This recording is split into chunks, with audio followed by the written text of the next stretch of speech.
Hey everyone, Emily here. I'm at Stone Mountain State Park to learn a little bit more about some fly fishing in these cool, clear mountain streams.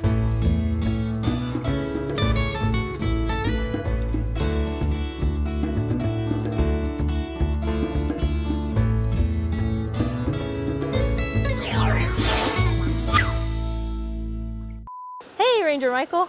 Hey, how are you doing today, Emily? I'm good, thanks for having me out here. We're glad to have you. We're here today because this is one of the most popular spots for anglers from across the state to fly fish. Awesome. Well, so fishing in my mind, I'm definitely picturing more of the like worm and hook situation, but this definitely looks different. It is very different because mountain streams ecosystems are so much different. So with lakes or reservoirs, what you have is you use a worm or night crawler, and you're basically casting out, and the fish are relying on smell to be able to find their food.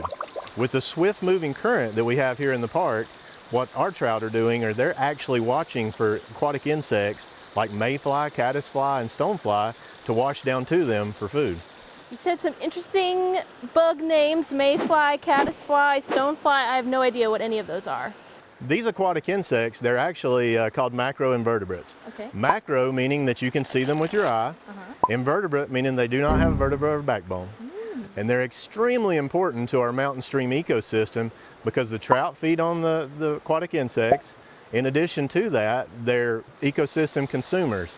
So these aquatic insects or macroinvertebrates, they're going to eat all of the algae off the top of the rocks, and they're also going to help eat some of the leaves that are on the bottom of the stream. So the fish eat the insects, and are those insects what you put on your hook? That's a great question, Emily.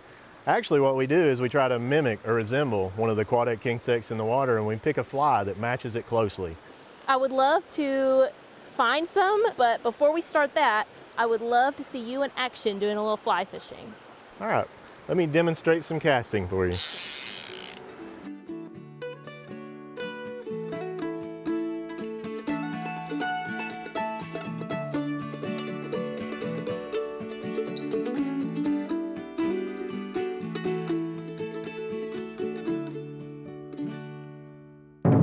All right, let's catch some macroinvertebrates. I've got this net here.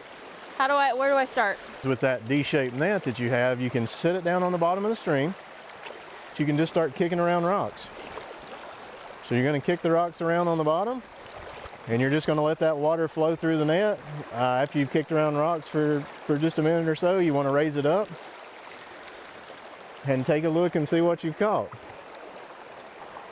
We're not getting a whole lot of... Oh, there's something. Did you find something? Right there. Oh, good eye. Good job, Emily. So what Emily has found is she's actually found a golden stonefly. You identify the stonefly by the fact that it has a two-forked tail.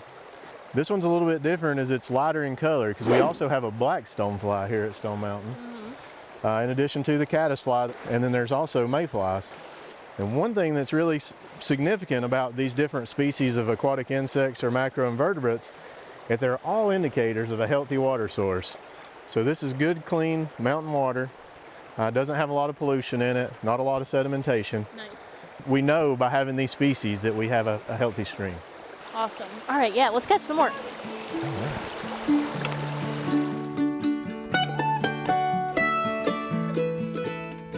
This is a big macroinvertebrate. A huge macroinvertebrate.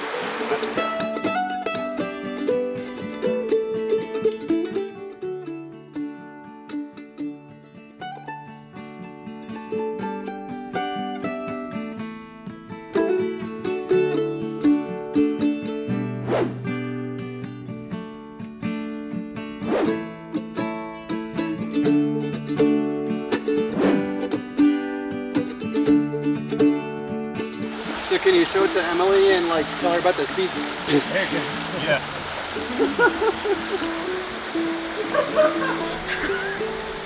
Did you catch a leaf, Emily?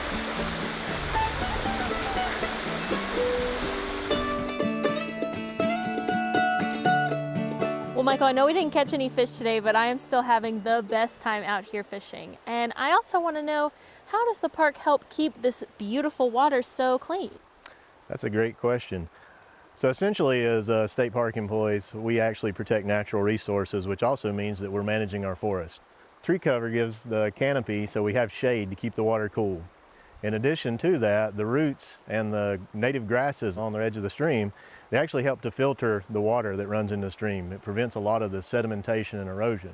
Is there anything I can do on my next fishing trip or moving forward to help protect this area? Well, the biggest thing is by supporting state parks, you're actually encouraging habitat protection. In turn, every time you buy a fishing license, part of those proceeds go to protecting fish habitat. Nice. Well, Michael, thank you again so much for having me out here. I am now the most excited fisherwoman that there ever was. Glad to have you and hope to have you back soon.